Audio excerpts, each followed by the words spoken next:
All right. So for the recording, welcome. We are ACI course 6, the Diamond Cutter Sutra. This is class 1, September 6, 2024. When you see your email from me saying I'm online, classes there, it's because I woke up late and I was in a panic thinking I had missed class. And then it was just a senior moment. I had a whole half an hour. And it's like, oh, that is really embarrassing. But at least I didn't miss class. I've never done that before. And I don't want a first time. So thank you. Please forgive me. So let's do our usual opening prayers, please. Bring your attention to your breath until you hear from me again.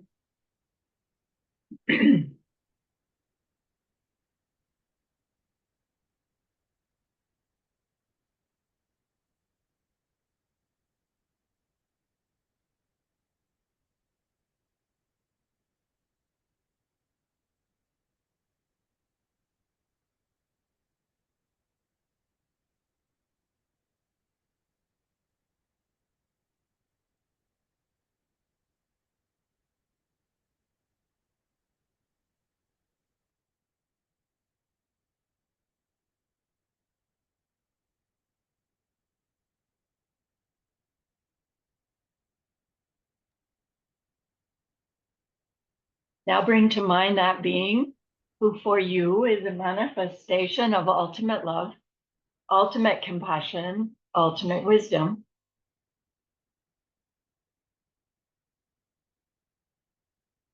And see them there with you, just by way of your thinking of them.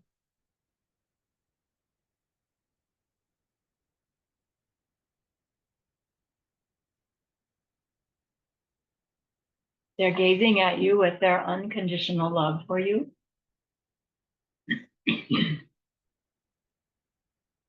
Smiling at you with their holy great compassion. Their wisdom radiating from them. That beautiful golden glow encompassing you in its light.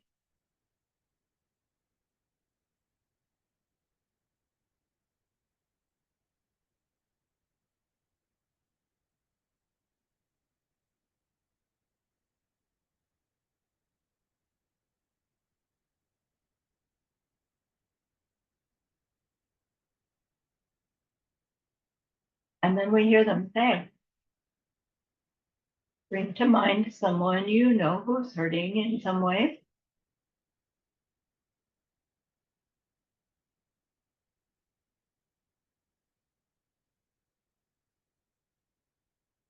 Feel how much you would like to be able to help them.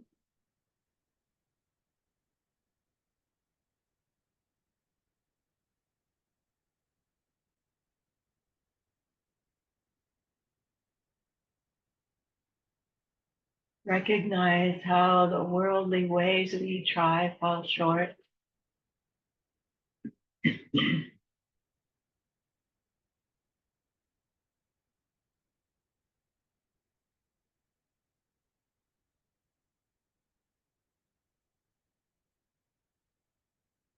How wonderful it will be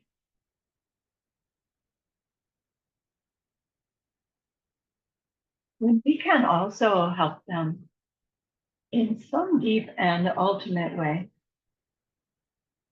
a way through which they will go on to stop their distress forever.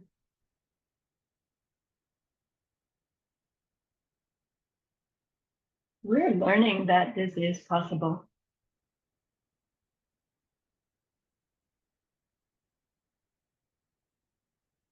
And so I invite you to grow that wish into a longing.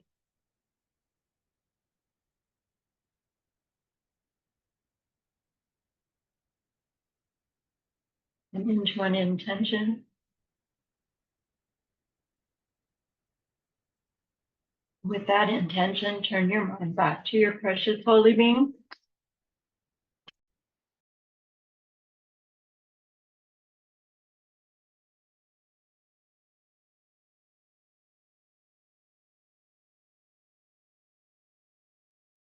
we know that they know what we need to know.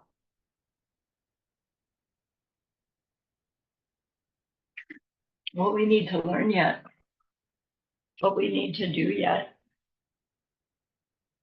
Become one who can help this other in this deep and ultimate way. And so we ask them, please, please teach us that.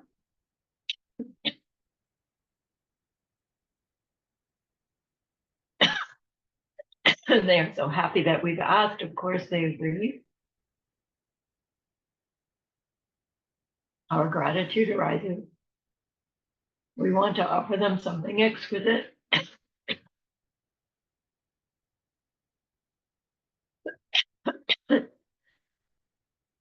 And so we think of the perfect world that are teaching us how to create. Imagine we can hold it in our hands.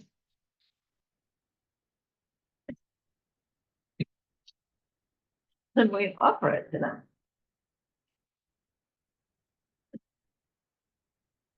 Following it with our promise to practice what they teach us, using our refuge prayer to make our promise. Here is the great earth, filled with fragrant incense and covered with a blanket of flowers. The great mountain, four lands, wearing the jewel of the sun and the moon. In my mind, I make them the paradise of a Buddha and offer it all to you. By this deed, may every living being experience the pure world. Idam Guru Ratna Mandala Kamya.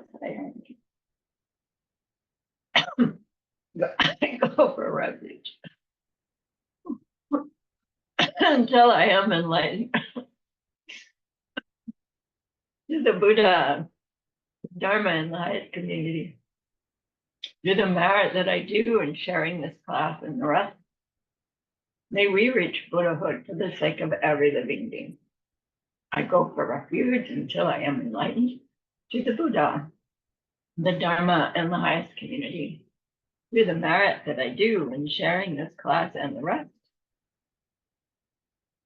May we reach Buddhahood for the sake of every living being. I go for refuge until I am enlightened. To the Buddha, the Dharma, and the highest community. Through the merit that I do in sharing this class and the rest, may all beings reach their total enlightenment for the sake of every living being.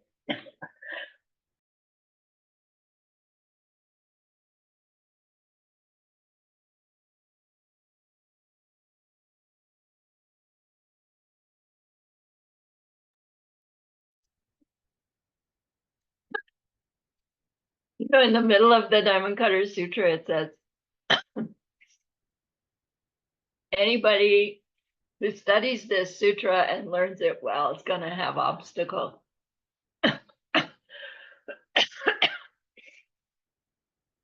There's something about the goodness of studying the wisdom sutras that stirs up the grime in our pot, you know, and it bubbles to the top, and we have problems like waking up late and getting totally confused, like this terrible cough getting suddenly so worse, like, you know. And he told his student back then, just expect that for the next 6 weeks, expect in life things are going to go wrong, and you're going to have trouble getting to class, and you're going to have trouble doing the homeworks, and you're going to have trouble. He said, just expect it and rejoice in it, because that grime in the bottom of the pot is growing as long as it's in there. And so when we stir it up and out it comes as oversleeping and panic, that's less than it would have been, less a bad thing, right? Than it would have been if it had been left there to grow longer. You know, maybe it would have ripened instead as falling asleep while driving and having a terrible car accident. You know, it's like, so in a way, all these unpleasantnesses are good things. And it's really hard to hold that when something bad happens, it's a good thing. But it's really part of the practice. And then my personal experience is that when I get in a situation where there's something I I need to do and I'm really resisting, I just don't want to do it. And I talk myself into being willing to do it, then the willingness somehow shifts and I never actually have to do it. Now, I'd probably just jinx that, but in a way saying, look, yucky stuff's going to happen in the next 6 weeks. And everybody's on the alert. And then it's just like, no. So if you have struggles in the next 6 weeks, yay, embrace them. If you don't have struggles in the next 6 weeks, hooray, embrace that too, right? It's not a guarantee, but don't be surprised and don't think, oh, I'm so bad, I can't do this, right? Don't fall for the mistake. Yeah, it's just the grime in the pot coming out. All right. So Amankaddara Sutra in our ACI career, if we're doing them 1 through 18, it's our first dabble into the Perfection of Wisdom Sutra. Our earlier courses have all been first turning of the wheel, information, getting our foundation, growing our renunciation, getting glimpses into what the possible goals are, nirvana and Buddhahood, what refuge is, what meditation is. Now we've reached the place where the teachings shift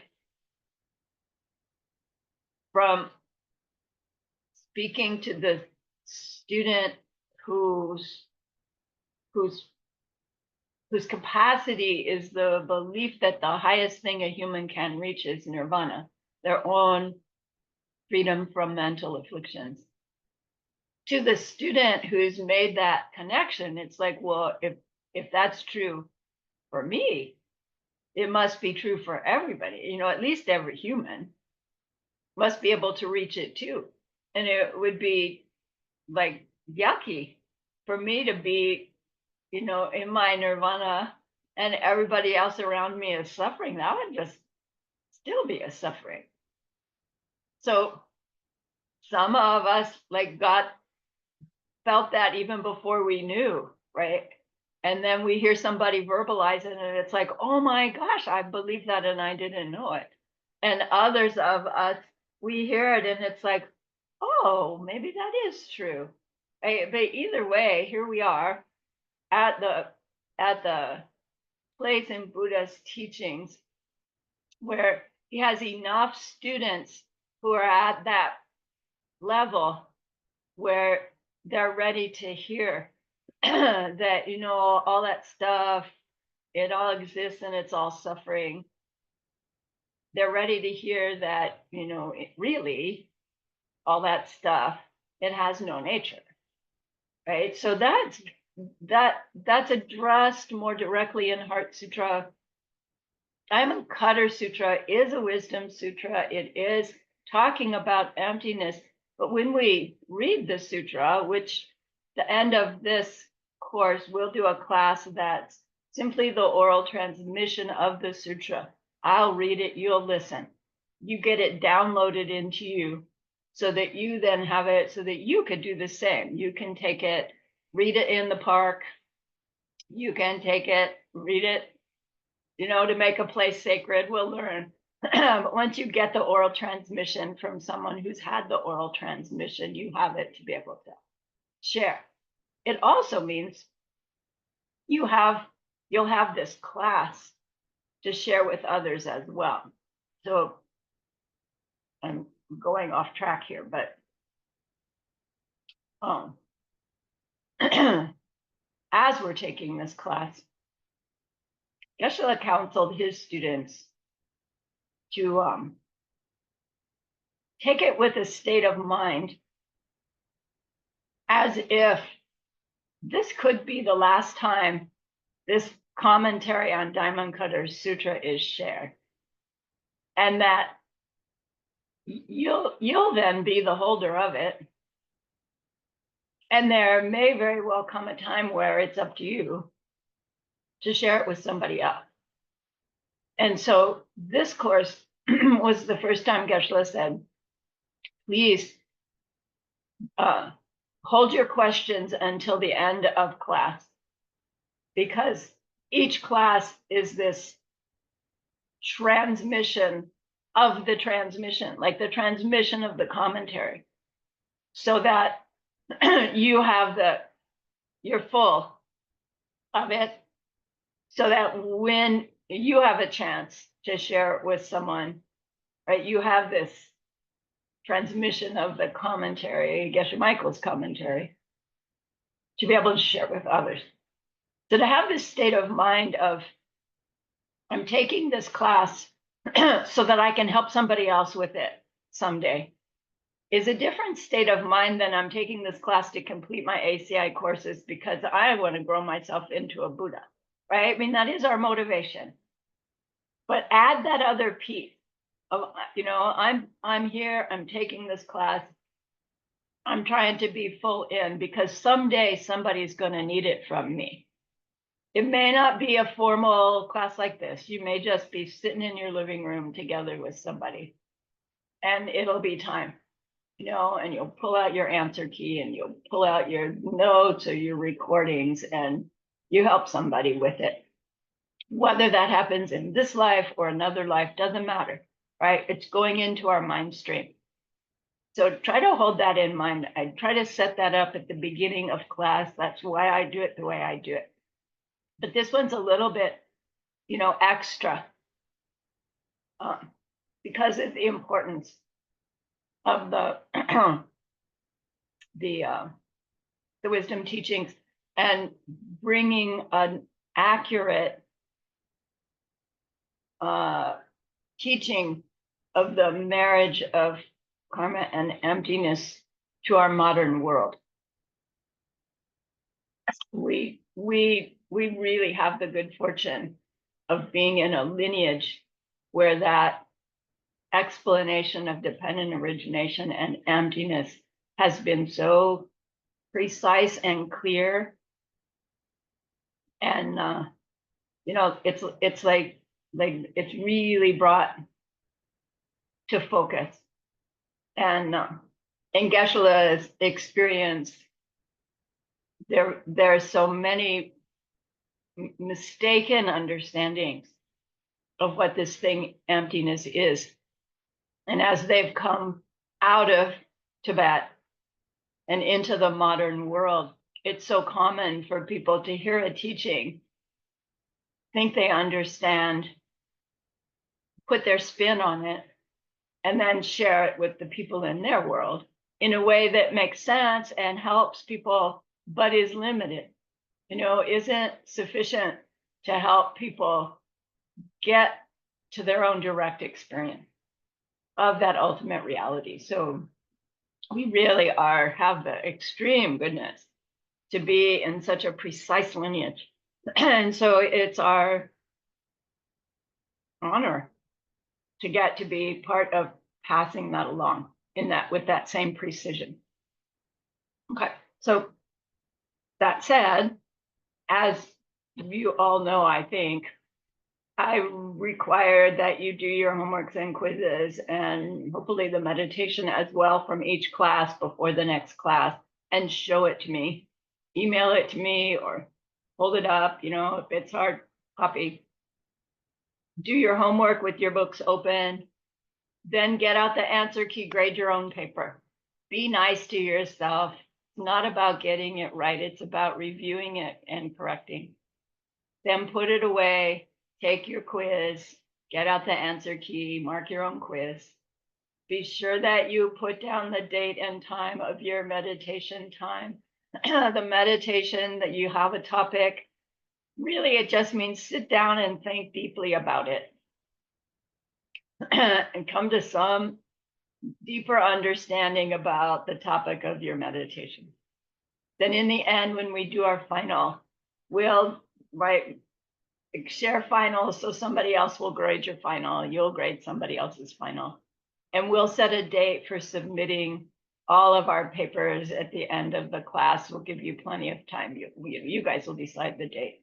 And then we'll get it all complete. So I really, really want completion karma for you. So that's why I try to be strict. Now, if you find the chaos happens and you can't get your papers done, don't just not show up to class. Let me know about it. Give me a promise for when you will get it done, but try, please. Okay. Ready. So let me do my share screen. I have a vocabulary list. Okay.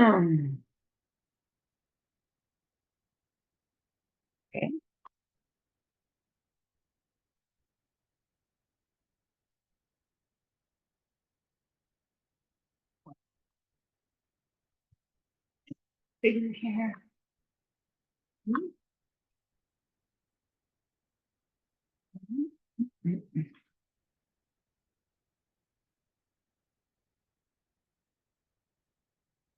So as I said, Diamond Cutter Sutra is amongst the group of literature called the Prajnaparamita Sutras. Prajnaparamita is a Sanskrit word that means perfection of wisdom. We'll go into it deeper. Sutra, we know, usually refers to the written teachings of the Buddha. Buddha didn't write his teachings, we know, but they did finally get written down. Sometimes sutra just means short book, but mostly it means Buddha's direct teaching. Madhyamaka means middle way.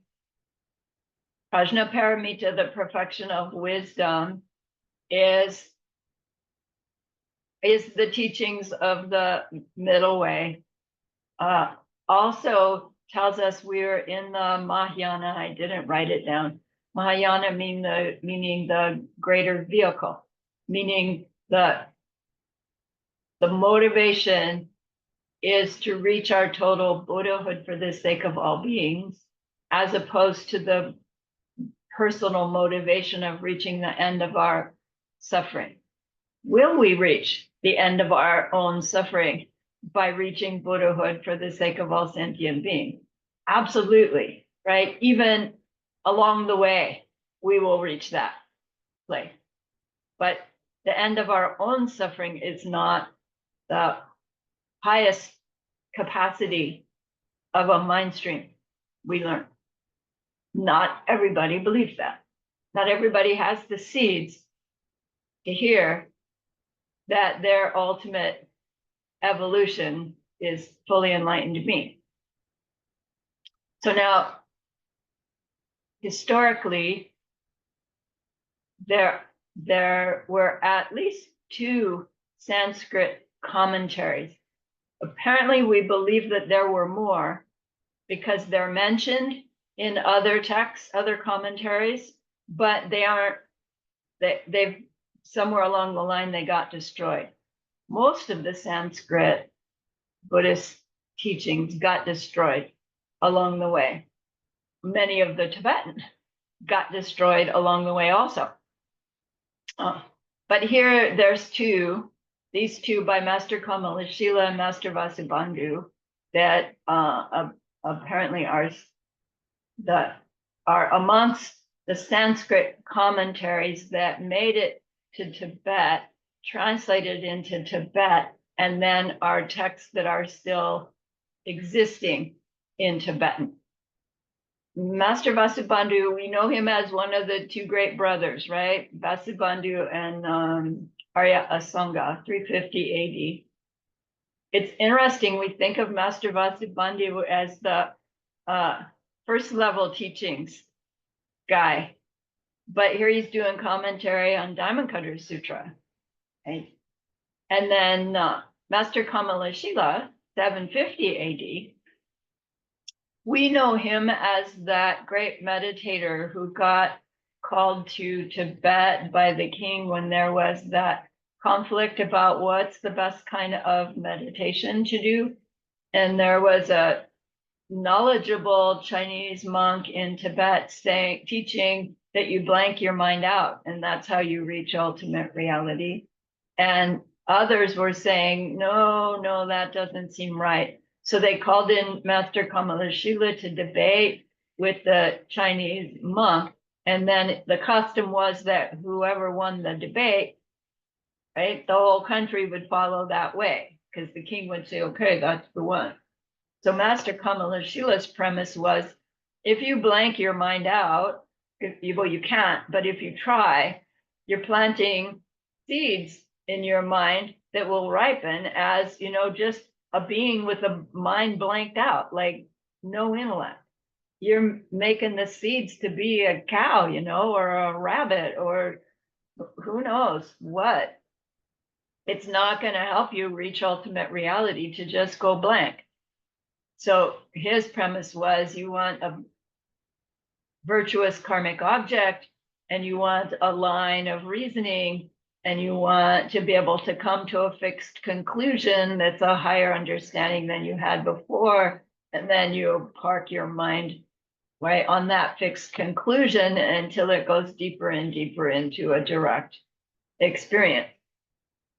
And he won the debate. And as a result, the way he taught meditation was the way that the Tibetan culture built their meditation system. And so based on that, we learned ACI 3. And based on that, we're doing that 10-day meditation retreat in Mexico City, the 1st of January, to work on what is fixation? What is fixation? What is clarity? What is intensity? What is stillness? What is agitation? We will take each one of those states of mind and work on it one day at a time, just to explore this process of training our mind to be able to sit down and focus on an object of our choice and reach that single pointed meditation. That January retreat's not going to go into emptiness and karma much. It's just the techniques of park your mind, fix it. Park your mind, fix it. It sounds boring. So Master Kamalashila wrote a commentary, the Diamond Cutter Sutra. And it's not actually a word for word commentary. It ends up being this beautiful treatise comparing mind-only school to the higher middle way. And more recently, like 2015, I think, 15, 16, 17, 18, maybe, Geshe Michael taught the Master Kamalashila Diamond Cutter Sutra commentary. And that does go into the details of the Diamond Cutter Sutra in a much deeper way than our Course 6 will. And it's a beautiful course, probably, I want to say 30 classes of this deep dive into this connection between karma and emptiness that is crucial to our understanding of emptiness functioning for us, right? We could intellectually understand emptiness really, really well, but if we don't ever put its ramifications into practice, it wouldn't make any difference. So Kamalashila's commentary helps us to use that marriage of karma and emptiness more wisely. So it's like one of those things up my sleeve for later, if we ever, get to the point where we're looking for something else to do. That's one of those things one could ask for. But it's not a word for word commentary. Alrighty, let me see.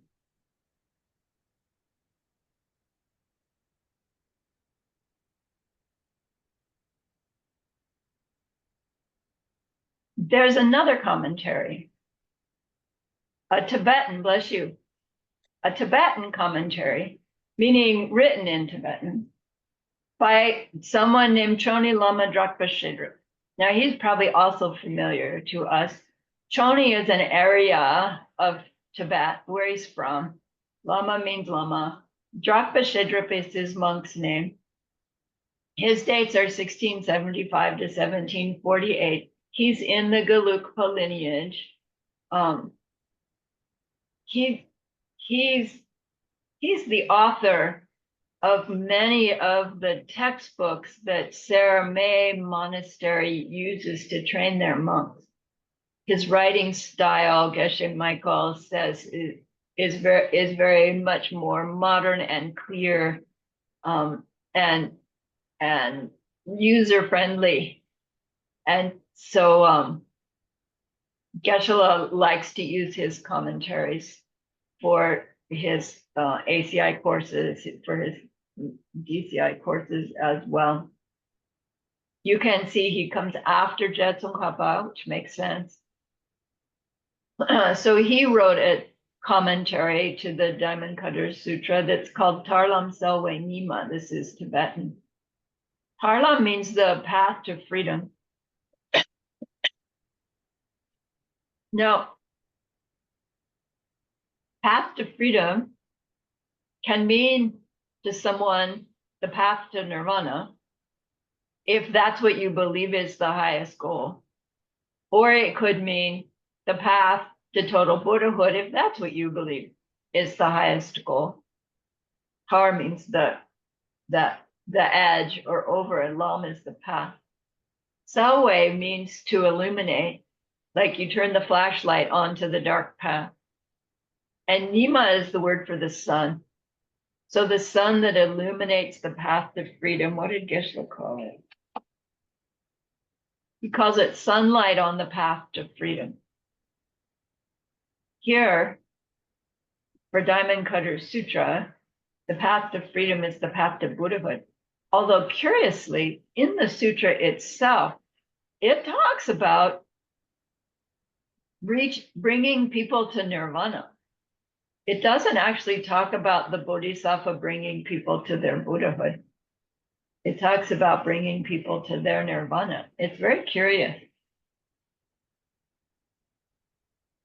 So this Choni Lama's commentary is the one that Geshe draws from for your reading, and that he uses to direct this explanation that becomes our ACI course 6. Again, this course is also not a word-for-word commentary on the sutra. It takes these different pieces of the sutra and explains them. And then, we end up at the end where we get to hear the whole sutra together, and hopefully, we put pieces of the puzzle together by the end of the course. So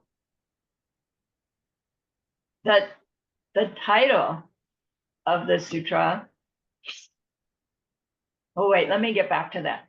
So in the sutra, it starts out by saying, Lord Buddha wakes up, he brushes his teeth, he puts on his robes, and he takes his begging bowl called the wisdom bowl, and he goes out for breakfast. He and his monks, they go begging. He comes back, he eats his breakfast, he cleans all up, and he sits down in this garden. He sits down and goes into a state of meditation. And then he's surrounded by his disciples. And one of those disciples, our friend Subhuti, in Tibetan Rabjor, this monk, he gets up drops his shawl down on his one knee, and he beseeches Lord Buddha. He asks 3 questions. And it's curious to me, here's Buddha in deep meditation. It's like you're going to interrupt the Buddha in meditation to ask him a question. That just seems like yikers. But they say that this being Subhuti is actually the great Bodhisattva Manjushri in disguise. And that here the sutra then is Lord Buddha and the Bodhisattva Manjushri having this discussion about emptiness and dependent origination in order for the people who were there to hear it. And that Buddhas won't teach until somebody asks. And if we ask, depending on what we ask, that's the teaching we get. So they say Subhuti, who's this Bodhisattva Manjushri, he knows what the other students need to hear. They don't even know what to ask. So he steps up to do it. So he takes on that karma of interrupting a Buddha's meditation to ask the question. And what he asks is, someone who's entered well into the way of a bodhisattva. He says, Jitar mepagi, Jitar drupargi, Jitar samsewagi. How should they live? How should they practice? How should they keep their thoughts? How should they keep their mind? Buddha, for somebody who's trying to be a bodhisattva, what do? How do they practice? What should they be thinking as they practice? And Buddha, comes out of his meditation and he goes, good question. And it starts the answer, and the answer is the sutra. And the answer comes as a series of questions by Lord Buddha to Subhuti. Like, Subhuti, what do you think? Could you measure the distance from here to the east? And Subhuti goes, well, no, that would be really hard to do because you can't ever find where east ends. And it's back and forth, this discussion between the two of them that goes from, can you ever find this? Well, no. And then Buddha just changes the subject and goes, well, what do you think would be a lot of merit if you covered all the planets in the world with jewels and offered it to somebody? And Subhuti goes, yeah, that'd be a lot of merit. And Buddha goes, well, nothing compared to learning the Diamond Cutter Sutra. And then he changes the subject again. And it's like wild because it's like, what's the connection here between all of that stuff? And it's up to us to figure out the connection. So thank goodness for teachers and commentary, to point out the connections, because otherwise it would just be, what? And the sutra itself, I find all of the sutras, when you're in just the right frame of mind and you read them, it's like, yeah, wow, so clear, so amazing. And then when you're not in that frame of mind, you read the same sutra and it's like, what is this talking about? Diamond Cutter is one of those. So hopefully by the time we get to reading the transmission, we'll be in that frame of mind where you'll just go, wow, wow, wow, wow. That's my job here. So these 3 questions: what's a bodhisattva to do? How are they to practice? Meaning their personal practice. Do is, what do they do out in life? What's their personal practice like? How do they keep their mind? Are these 3 big questions that start the sutra. Now, what's our time? the title of the sutra is Vajracharaka in Sanskrit, Dorje Chupa in Tibetan. Vajra and Dorje means diamond, but literally the door means stone and J means Lord. The Vajra, I think it's Vajra. So literally the word is king of stones, which is curious. Everybody just says, oh, diamond. But why is diamond the king of stones? Like the most important or most powerful, what is it to be king? The king owns everything, right? Most important thing. So the most important stone is diamond. But chupa means to cut. So the title really is the Diamond Cutter Sutra. And often you see it referred to as the Diamond Sutra. And it's one of those things that Geshe Michael gets hopping mad about, because he says, that is just so totally incorrect. It misses the whole point of the Diamond Cutter Sutra to call it just the Diamond Sutra. It's Diamond Cutter Sutra. And I mean, he goes, it's like the implication is, if you ever see a teaching advertised about the Diamond Sutra, and it's not Diamond Cutter, the implication is don't waste your time, because it's such a misunderstanding that you wouldn't be able to trust what's being said. And I think that goes a little bit far, but we're in a tradition of precision. So don't let yourself slip and call it the Diamond Sutra, even if that's what you've grown up with, right? That's what you've always heard. Make sure you say Diamond Cutter Sutra, especially if you're ever in earshot of Geshe Michael. Right? Don't put him in a bad mood by letting him hear one of his lineage students call it the Diamond Sutra. Now, why is that? And it's interesting, when he was first preparing this course, he had access to the ALL, then ACIP database already. And so he went looking into the sutra itself to find where is it that Diamond Cutter is mentioned in the sutra. Because usually the title of the book, right, you'll find it somewhere inside the book, wouldn't it? Or some type of allusion to it. But he said he was impressed that the words diamond and cutter are not in the sutra, the whole sutra. It's not in there. In the Heart Sutra, heart is in there, essence is in there. But in Diamond Cutter, it's not in there. And Geshe pointed out that, in his opinion, that's the most significant thing about the whole Diamond Cutter Sutra, is that its title is not in it. That's something that's missing from the Diamond Cutter Sutra is its title is significant. The whole sutra is about the no self nature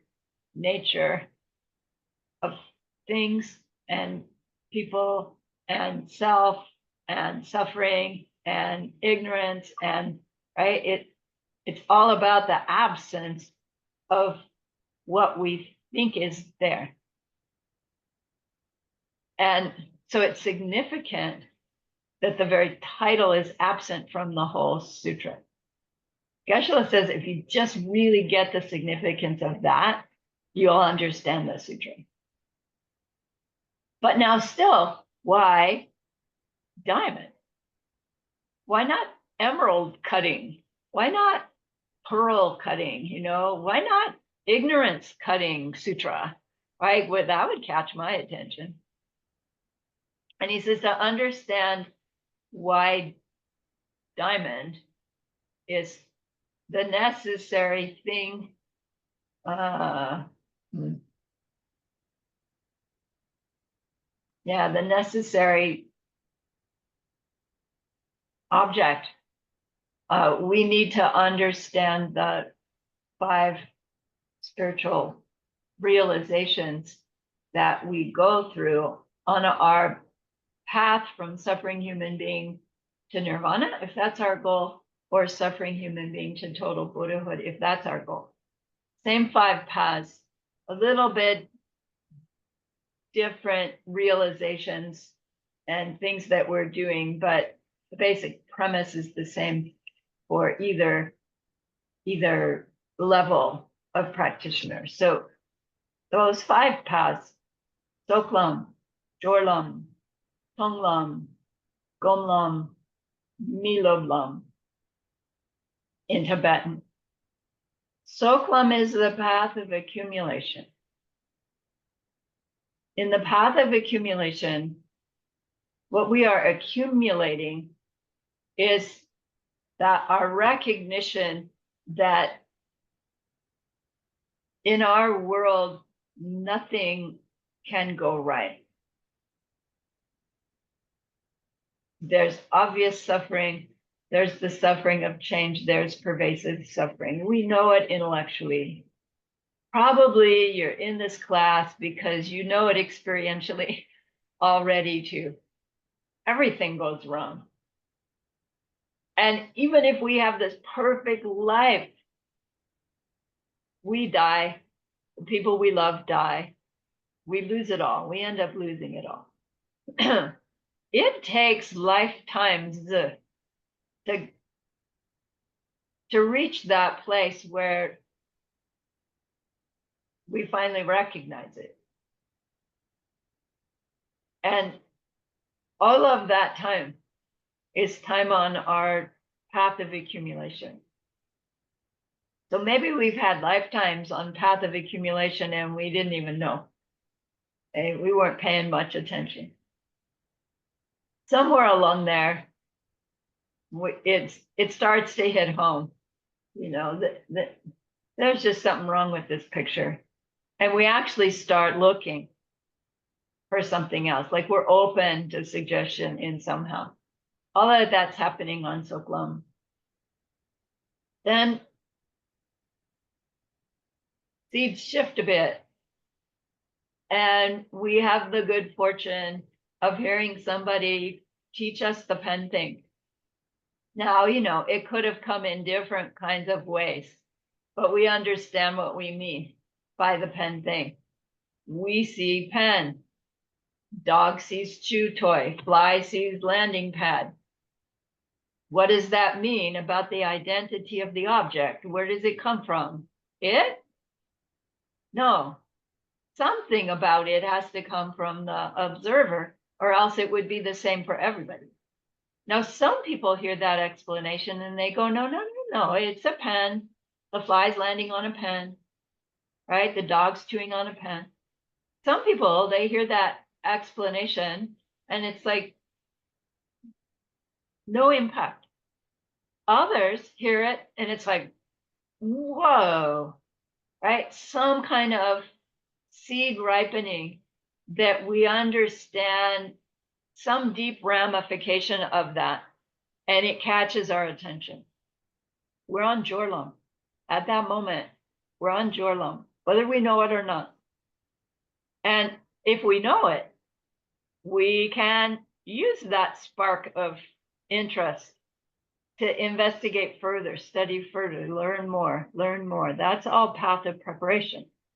What we're preparing for is the direct experience of how things really exist, how things really work.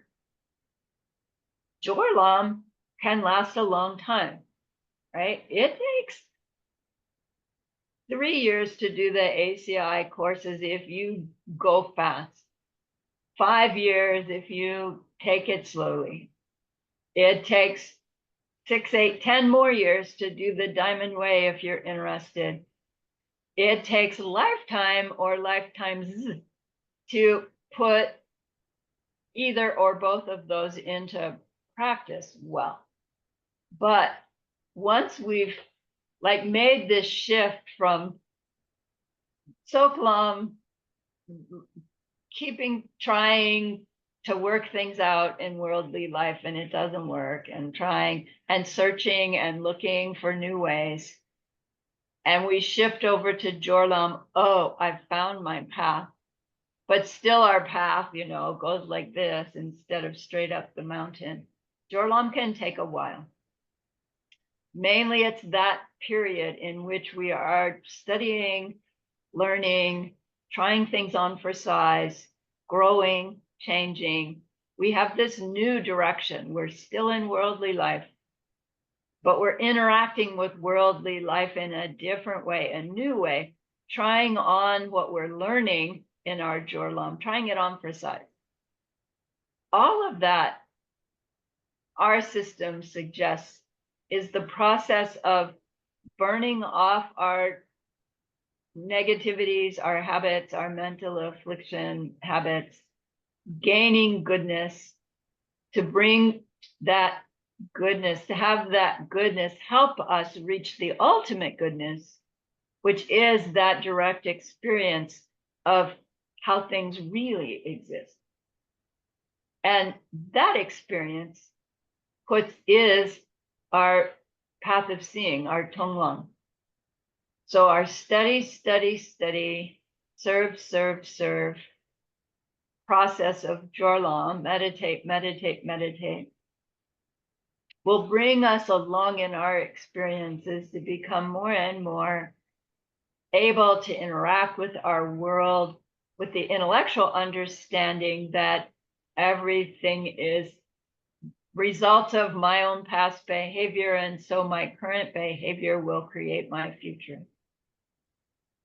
Will ripen someday into a direct experience outside of meditation where you see the mental image overlay onto what you thought was an object there, making the identity of the object. You'll experience directly your mind making the identity of the object, like in real time, out of meditation. And we'll hear Geshe-la's description of his experience of that in a later class. But once you actually see, oh my gosh, right, I'm seeing a mental image of this object making it a pen. It's so dramatically different than just seeing the pen coming at us that it's going to catch your attention. And if we're well trained, we take that moment and run and jump on our meditation cushion. And we think about it. And our meditation will take us deeply enough that we'll come to the realization that nothing has ever existed in any other way than that. Right? The emptiness, the empty nature of every experience I've ever had, including the empty experience of one's own self. And that meditation will draw us in.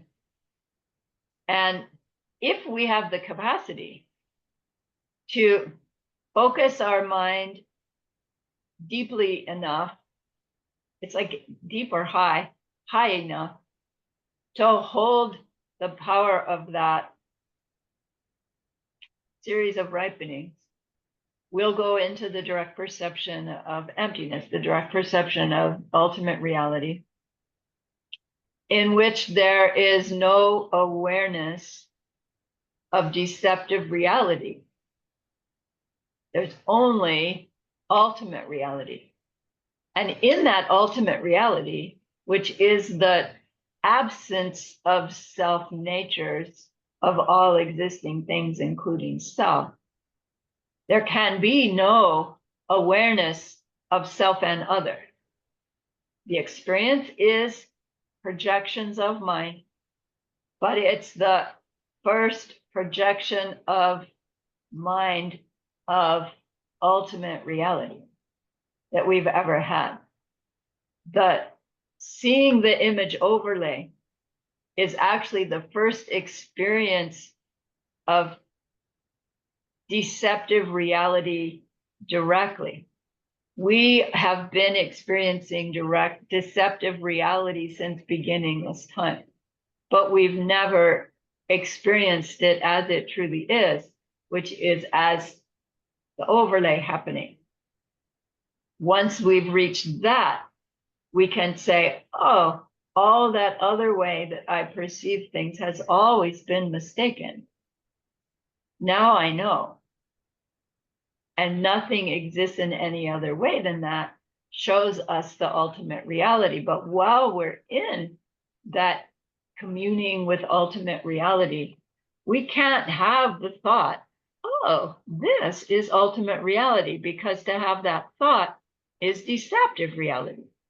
Deceptive reality is when anything is appearing to us, either in our mind or outside from our sensories.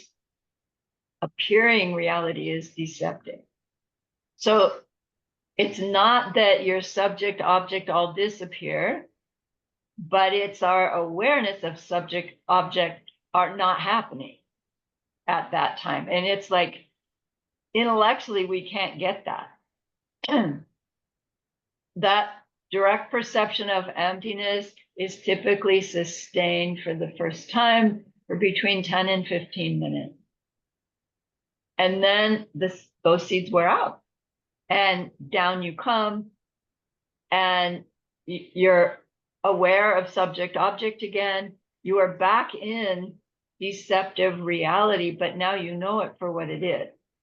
You're not seeing, well, after the first day, you're not seeing seeds ripening anymore, but you know it. You know from direct experience. To have that direct experience, Geshe says it's like losing your virginity in this life. You can never get it back. You are forever changed. Once you've experienced emptiness directly, your mind is forever changed, not just this life, but forever. And one is then, I want to say given the title, but it's not really that. One is then called Arya. Arya, the Sanskrit word meaning superior, but not meaning superior to everybody else, meaning superior to how you have ever been before. You yourself, your understanding of who you are is now superior to how it's ever been before.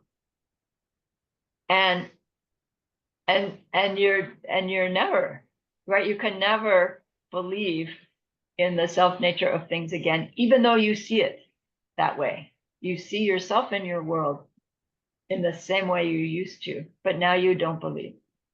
So in that, after that first 20 minutes, you come down. If you went into that with your heart,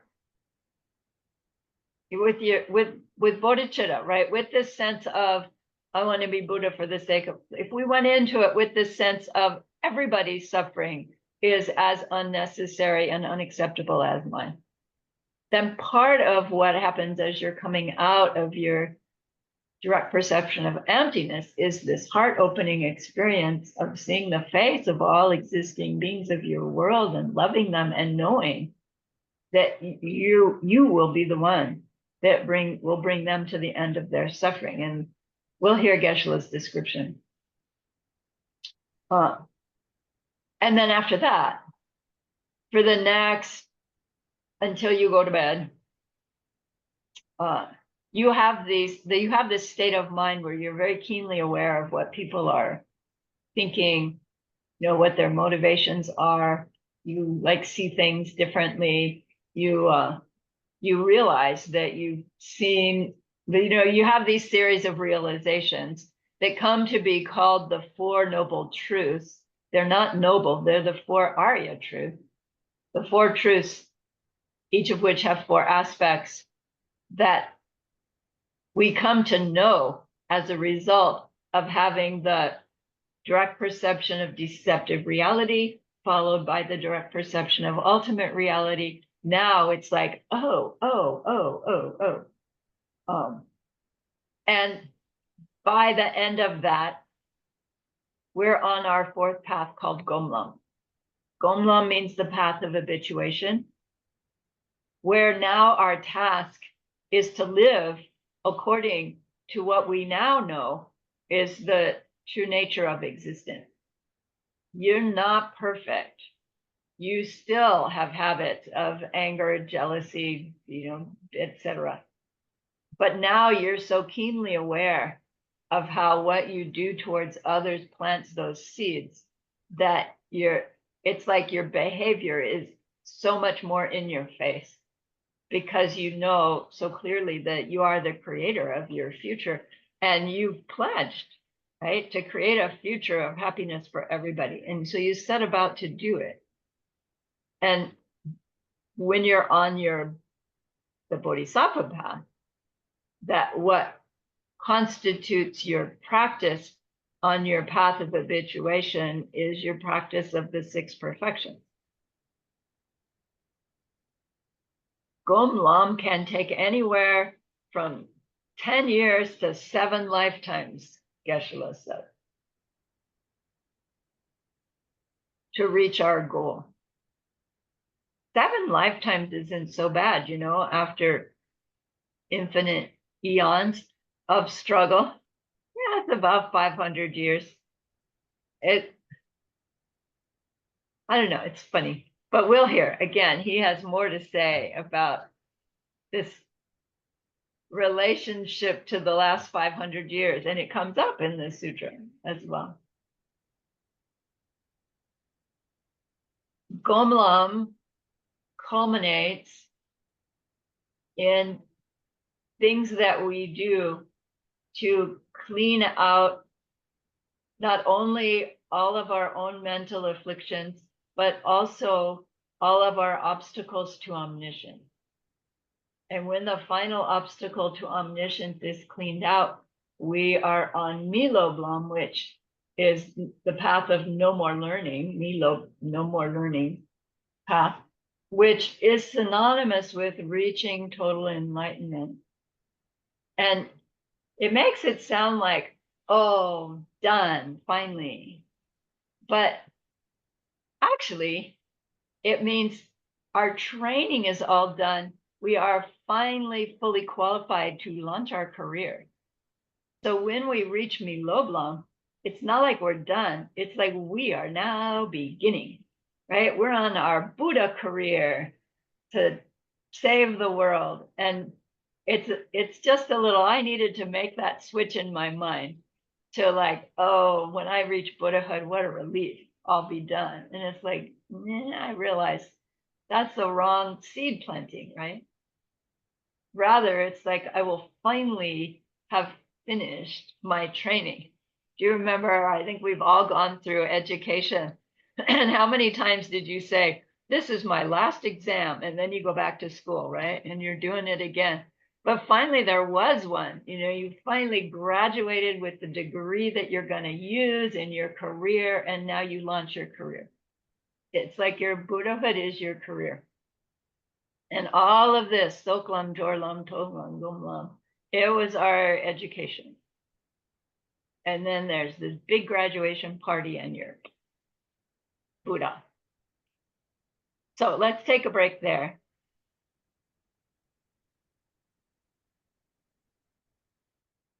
I need to stop share. Pause my recording. Pause recording. And share screen again.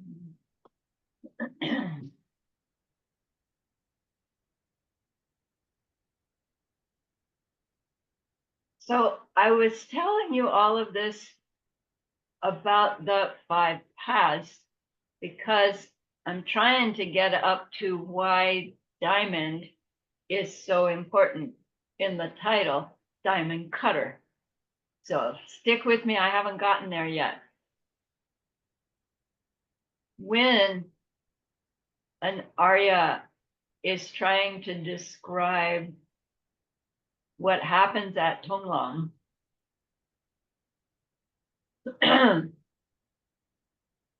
they say that experience of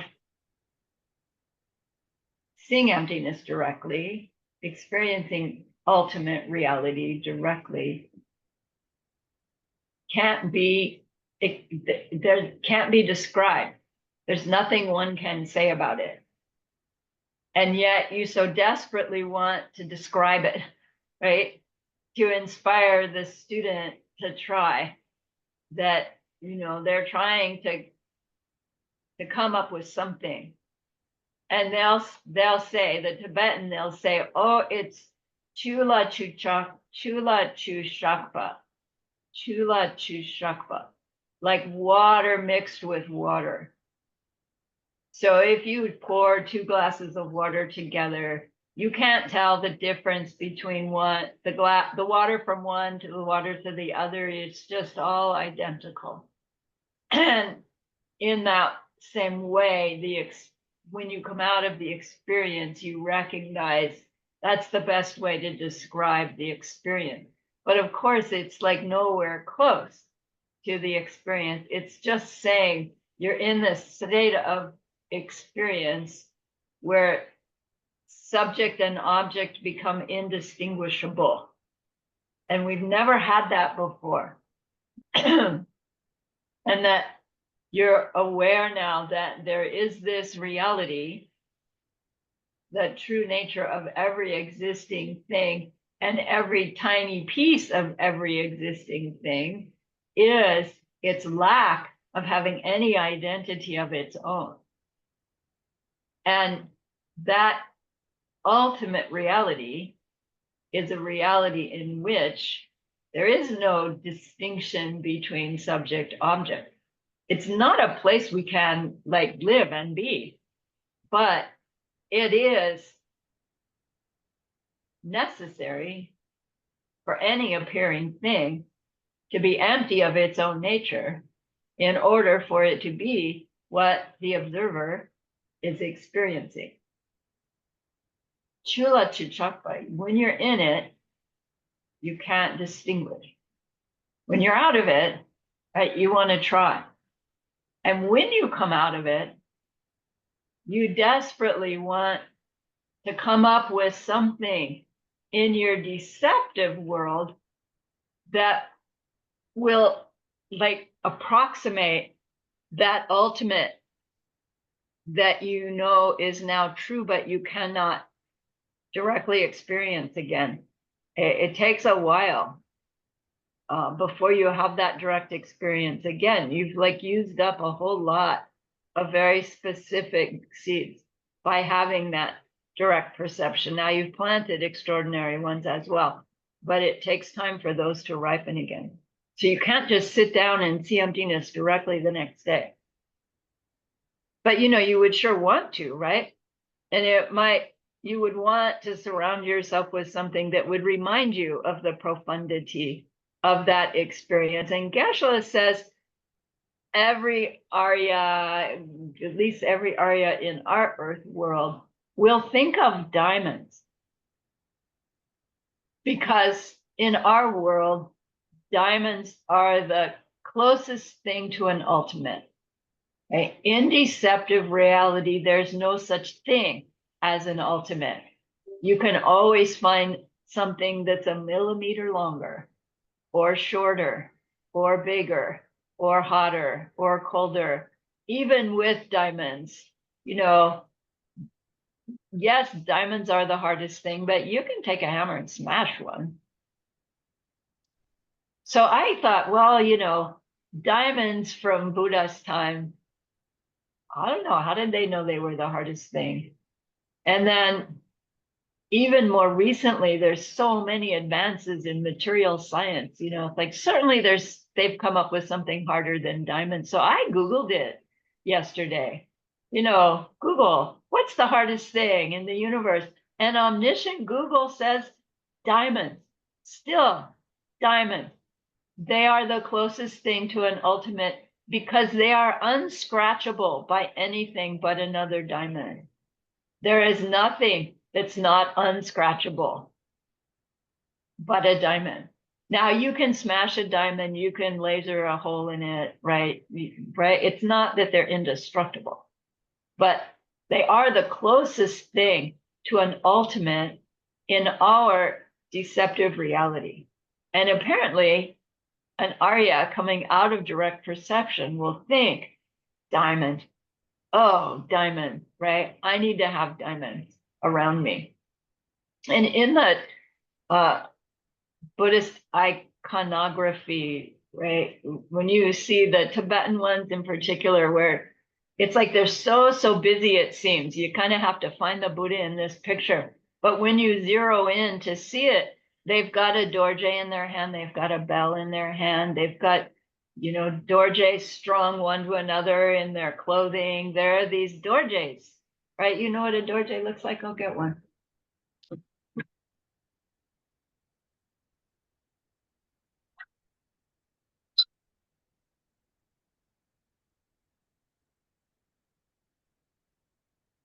Right, dorje. And this represents a paired diamond. So each one of these represents a diamond, like the diamond in the rough. Here's one, and here's one. And if two of them form close enough together, they'll form touching. So here's a diamond and here's a diamond, and they'll look like this, right? Only it'll look like a grayish clear crystal, right? And then you can take one of those rough diamonds, and with another diamond, you can shave it and shave it and shave it. And it turns into, one of these. We probably all have one. This beautiful, clear, shiny piece of jewelry, right? This is the traditional diamond in Buddhism. And people hear Geshe Michael's, other Buddhists hear Geshe Michael's talk about diamonds, and they go, diamonds? Where are diamonds in Buddhism? And it's like, look at your pictures. They just never made the connection that this thing, the dorje, that's what it's called. It's called the King of Stones, this thing, right? On purpose, right? It's very much on purpose. It represents emptiness, right? Later on, it represents something else. They even put it on the top of the bell. Here's one. Because it's so critical, the bell representing, you have the two, dependent origination and emptiness together. So, we've heard Geshe-la's story that Ken Rinpoche says, go to work in New York City, prove these things to yourself.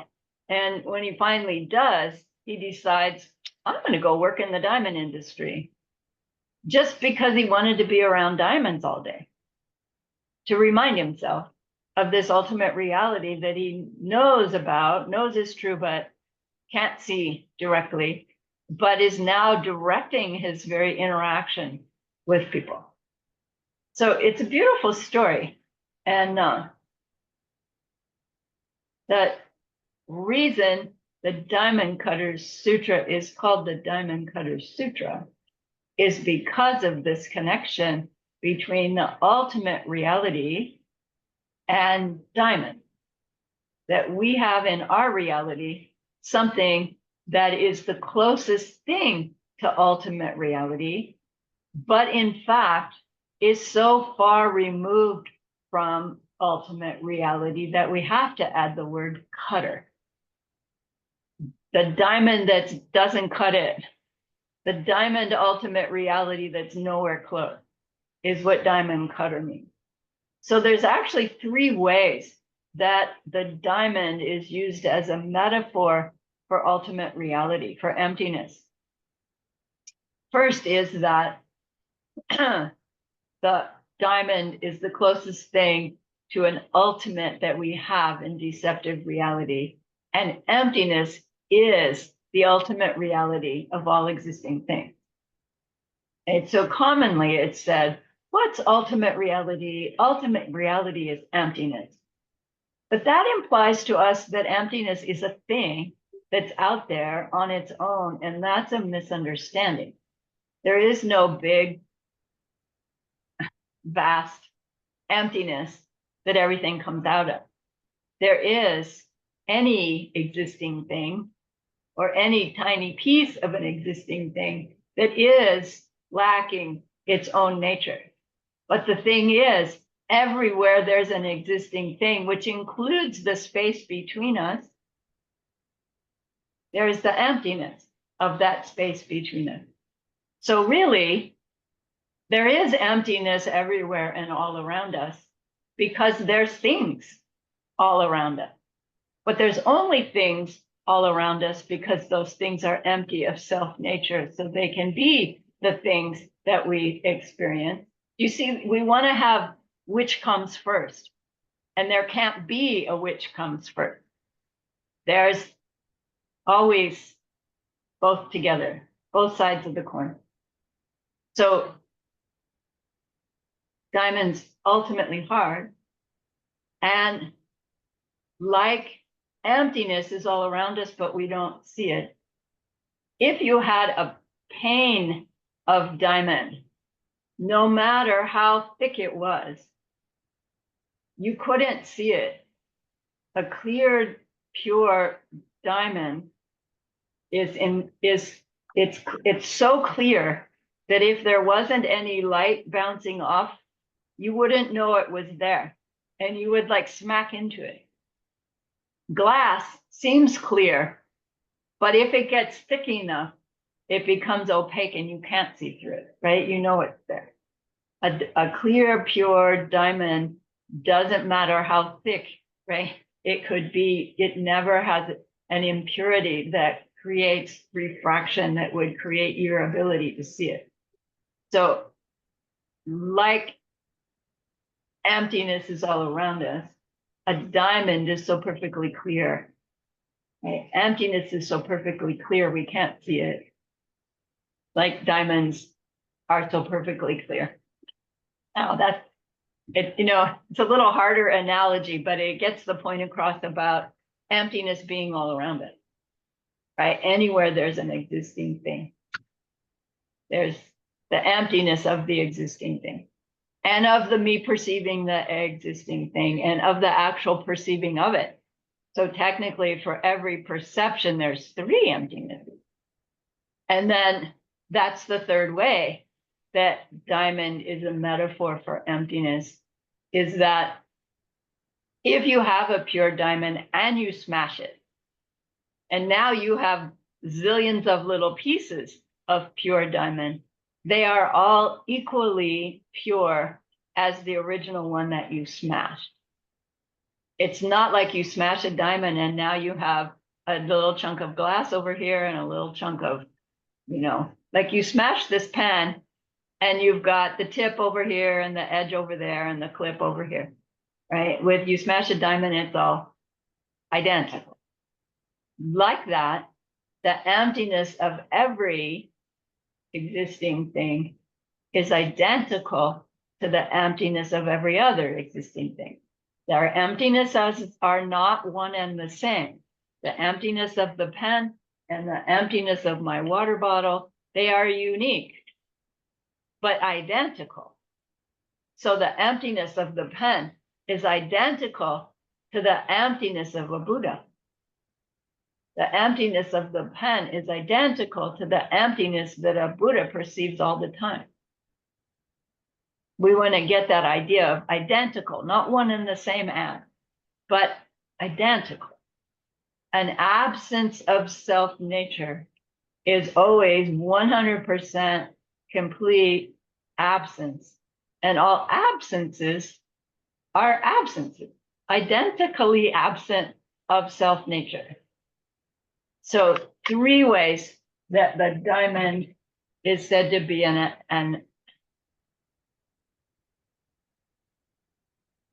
I'm blanking out on the word, for emptiness.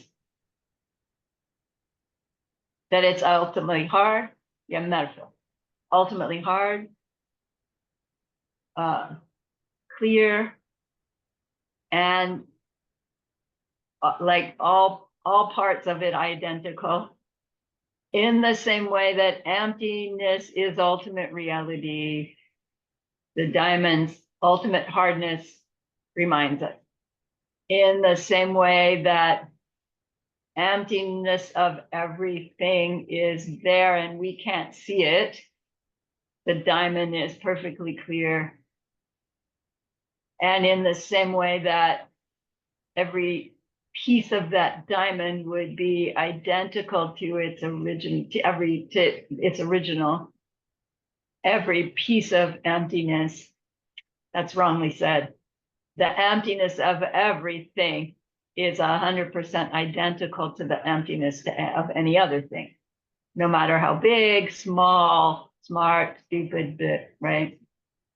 Emptiness, those three ways. And so, because coming out of the direct perception of emptiness, you will think, diamond, that this sutra about this marriage of an existing thing and its emptiness takes the name diamond, but diamond cutter, to make it clear that as close as the diamond can be as a metaphor, it in no way is close to the ultimate reality it's standing for, because it's a deceptive reality object. That the understanding of emptiness completely cuts the diamond as the metaphor for itself. The diamond is cut by the emptiness understanding, right? Somehow find for yourself how the word diamond cutter triggers this understanding that the diamond is just as close as we can get, but it doesn't cut it, right? For diamond cutter, because it's so important to get the thing is there, but not the way we think piece.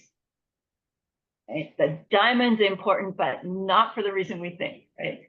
That the whole, it's the clue to the whole sutra is the way we think, but not the way it really is.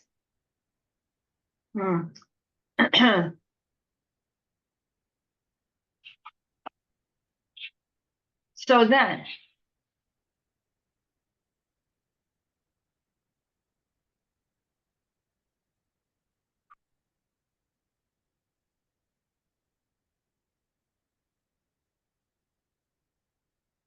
we see from our 5 paths then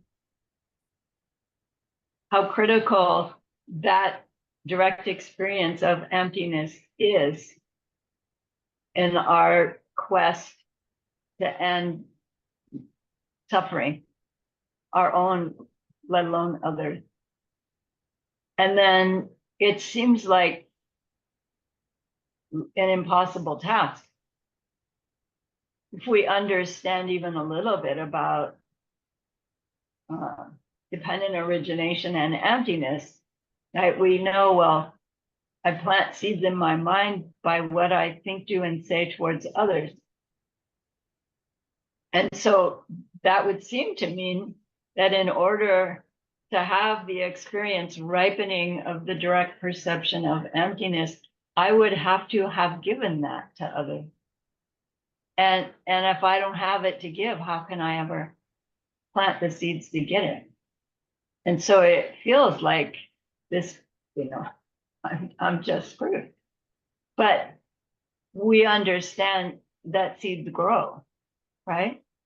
And that our seeds can be directed by intention and dedication, and that they can be fertilized by rejoicing practice. So it's like in some way, our experience with Geshe Michael's teachings, we're already so sophisticated, right? I mean, like, I'm assuming you guys have all heard all of that before. But what if we had just started and we didn't know so much, right? We would have just finished karma course, right? So we do know about seed planting. Anyway, so I'm getting distracted. So back to the seeds for seeing emptiness directly. It's it will be an experience that is like the most important experience of our samsaric existence, which means it'll be a good thing, right? Which means good things are results of kindnesses, right? So some kind of kindness needs to be done to plant the seeds that can ripen as this ultimate goodness, which technically is another kindness because it's a really important thing to do for our world, to ripen into that experience of something we've never experienced before. So if we're thinking about it like that, seeds that would contribute to us growing an experience we've never had before would be any way in which we've helped someone else have an experience that they've never had before. Have you ever done that? Okay. If you have kids, did you teach them how to tie their shoes? Did you teach them how to read? Did you, right? Have you ever, I don't know. I took a friend on a cruise. She'd never done that before. I took my parents, well, I brought them to Arizona and showed them, different things in Arizona. They'd never done that before. Little things that we take for granted that we do for others, we can now rethink and go, wow, I put those seeds, right, to ripen into my new experience, direct perception of emptiness. One way to do. Another then would be, whoa, how can I help others have new experiences? How can I help others learn new things? Have you ever taught somebody something new? I'll bet you have. Right? Direct those seeds. Whoa, maybe I do have the seed for that ultimately new experience. If I grow them in that direction. Then, secondly, we would need the capability of a mind being able to focus so internally that it loses interest in the sensory input. And that's the training of meditation. We all have the capacity to do that. We just believe that it's triggered by the object of interest. You see a great movie, that's all you're aware of is that great movie. But it's because the movie is so great, we think. We can't just turn it on and turn it off.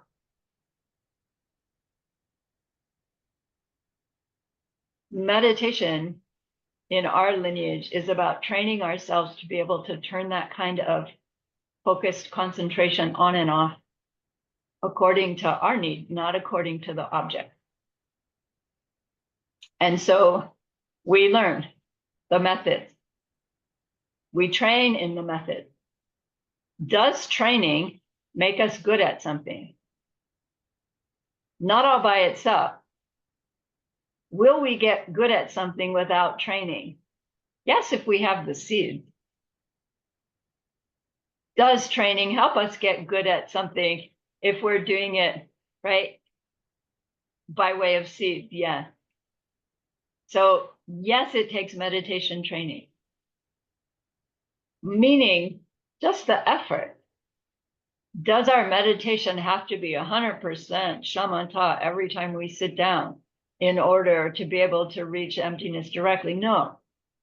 Just like when you go to train, does your training session, do you perform in your training session like you perform at performance time? You try and you try. I remember training in volleyball 2 hours a day. We'd do the skills. Coach, we want to play. Do the skills, right? Serve that ball again. I've done 100. Do 1,000, right? I want to play. Do your skills. Do your skills. Do your skills. And then playtime comes, right? And you're on it, even into the zone. Same with meditation. Your daily meditation is do the skills, do the skills, do the skills. Some days will be, wow, that went so nicely, like performance. Other days are, man, this training day just was awful. Remember those days? You've all trained in something. I'm quite sure I hope that you relate. There are some training weeks where you can't do anything right.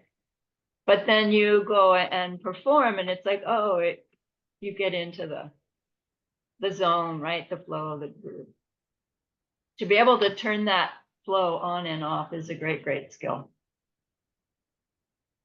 For the direct perception of emptiness, the time on our cushion, making the effort on behalf of all sentient beings, is the seeds that are being planted so that when the day comes that you see the seeds ripening, you can go, oh my gosh, like time out, I'm going to go meditate. And I mean it, right? If you're, I don't know, you could be on your way to work, driving your car, and you see the seeds ripening. I am serious. Pull over, call work. I'm going to be an hour late and meditate, truly, because you've got this window of opportunity. And if you have the seeds of trying to meditate, the power of that experience will suck you in. No, and we say hour a day of meditation so that you can sustain that high level of concentration necessary to go into the absence of self nature and sustain it for 20 minutes. It takes the seeds of an hour a day of training. And an hour a day of meditation just sounds like, I can't do that. I have a life. But if you start with 5 minutes, and once a week you add 1 minute, in a year, you have an hour of meditation. And your whole life has rearranged itself 1 minute a week. I used to run. I'd get up in the morning and run 3 miles. And then it's like it didn't matter whatever else I did in my day, at least I'd run 3 miles. And now meditation is the same. No matter what else goes on in my day, at least I sat, right? And I concentrated in my mind on my whatever I'm doing, for an hour. Whether it went well or didn't went well, doesn't matter.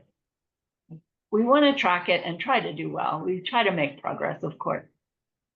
But it's the time spent and the motivation more than the quality that's important.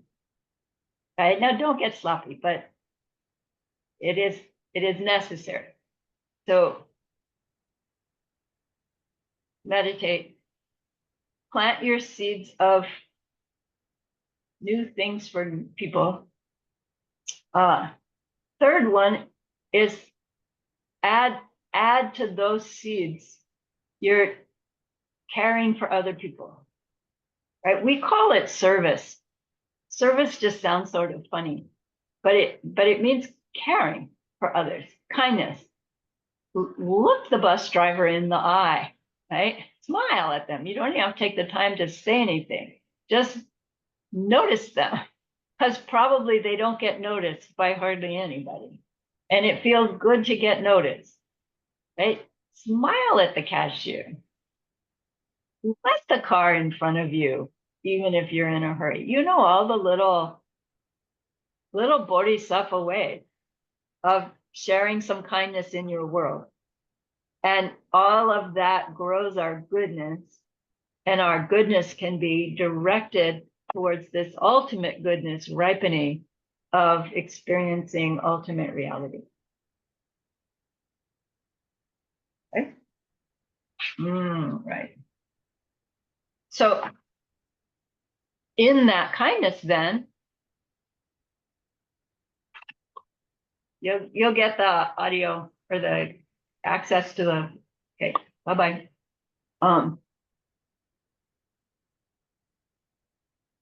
So then within all of that, then is the connection between growing our seeds to see emptiness directly and our level of morality. And really in the sutra itself, that's the connection that Lord Buddha is pointing out without saying it.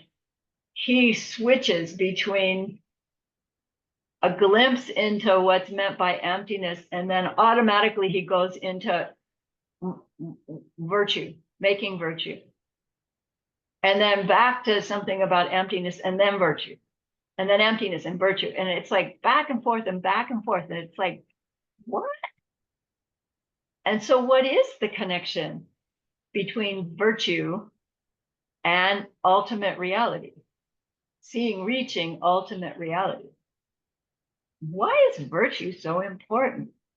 And we've learned it in ACI 3 and 4.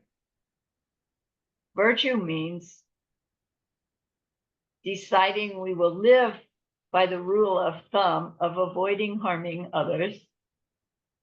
And as a bodhisattva, we add trying to help others. And then there's a third one, doing both, motivated to reach total enlightenment so that we can end the suffering of everyone.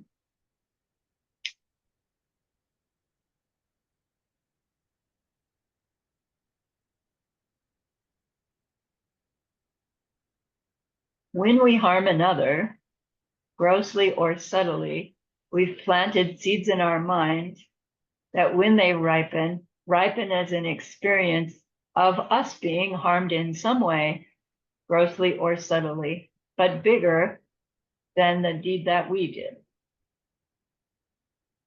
Seeing emptiness directly is the highest goodness that can happen to us, that can ripen to us. And it's the highest goodness that we can do for others. So it will be a result ripening. Seeing emptiness directly will be a result ripening. Being able to sustain the depth of meditation is a result ripening. To have a mind that's undistractable is a result ripening. And so all of those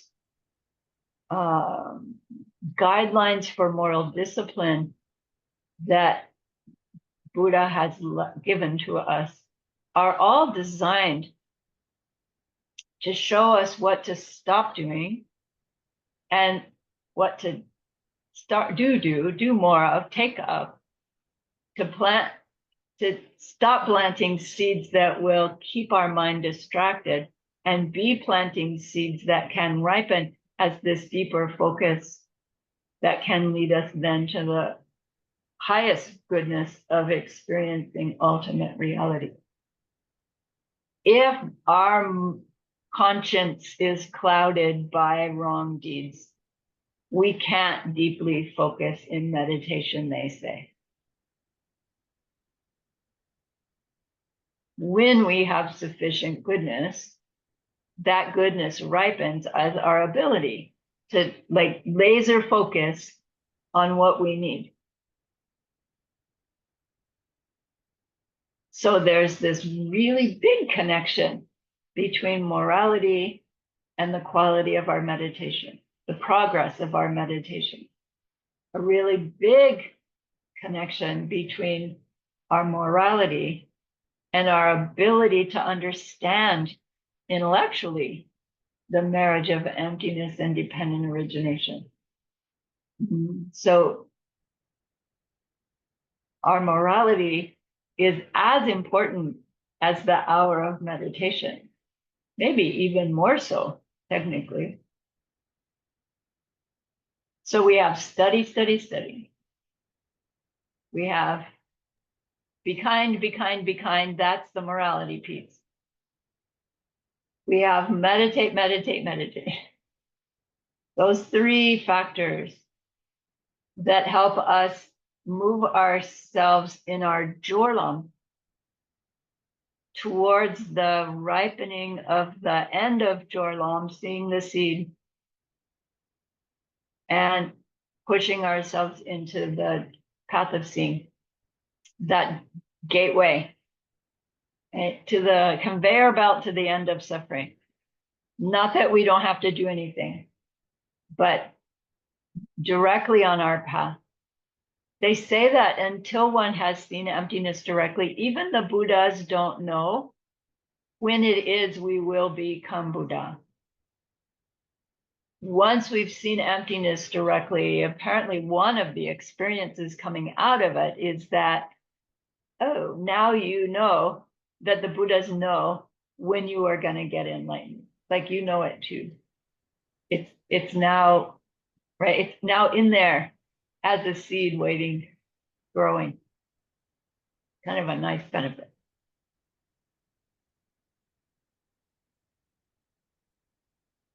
All right. So that's class 1. I have 14 extra minutes. I'm going to put them in the bank because I'm going to need them for some future classes in this course. I have some classes where there's like 25, 30 pages of notes. This one was like 17. And I know I'm not going to be able to do it in the short of the hour, but I'm a bit limited in time. So I'll try not to go over, and if it's going to go long over, I'll do it as a separate class. But, if you can manage to not have to rush away exactly on the hour, I'd be grateful for that. Yes, Chris. So, in the vocabulary, what is chula chu chakpa? That's like water poured into water. Oh, that's water poured into water. Thank you. Right. Missed that. Any other questions? Thank you for holding them during class.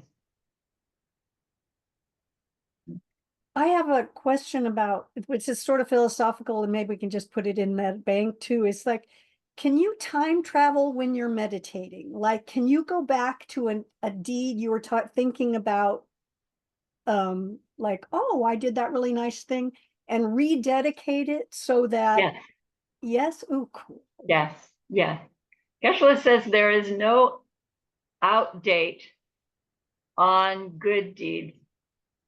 You can rejoice in a good deed that, I think in my past life, I must have that. And I am really happy I did that. As much as you want, like rejoice, rejoice, rejoice. If there's only one good thing you did in your whole life, rejoice in that, 20 times a day. Okay. That's great. Good question. Anything else? All right. So remember that person that we had in mind at the beginning of class. We learn stuff that we will use sooner or later to help them in that deep and ultimate way. And that's an extraordinary goodness. So please be really happy with yourself. And think of this goodness like a beautiful glowing gemstone that you can hold in your hands.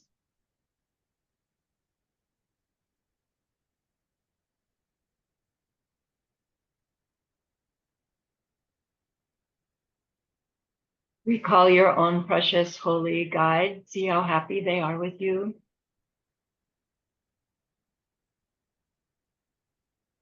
Feel your gratitude to them, your reliance upon them.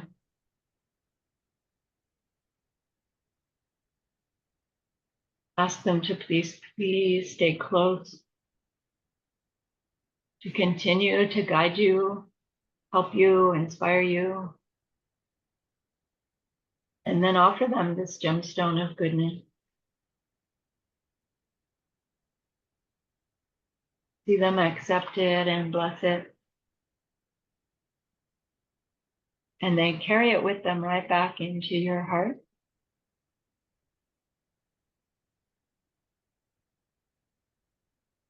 See them there, feel them there. their love, their compassion, their wisdom is there for you. It feels so good, we want to keep it forever. And so we know to share it by the power of the goodness that we've just done. May all beings complete the collection of merit and wisdom, and thus gain the true ultimate body that merit and wisdom make. So use those 3 long exhales to share this goodness with that one person, to share it with everyone you love,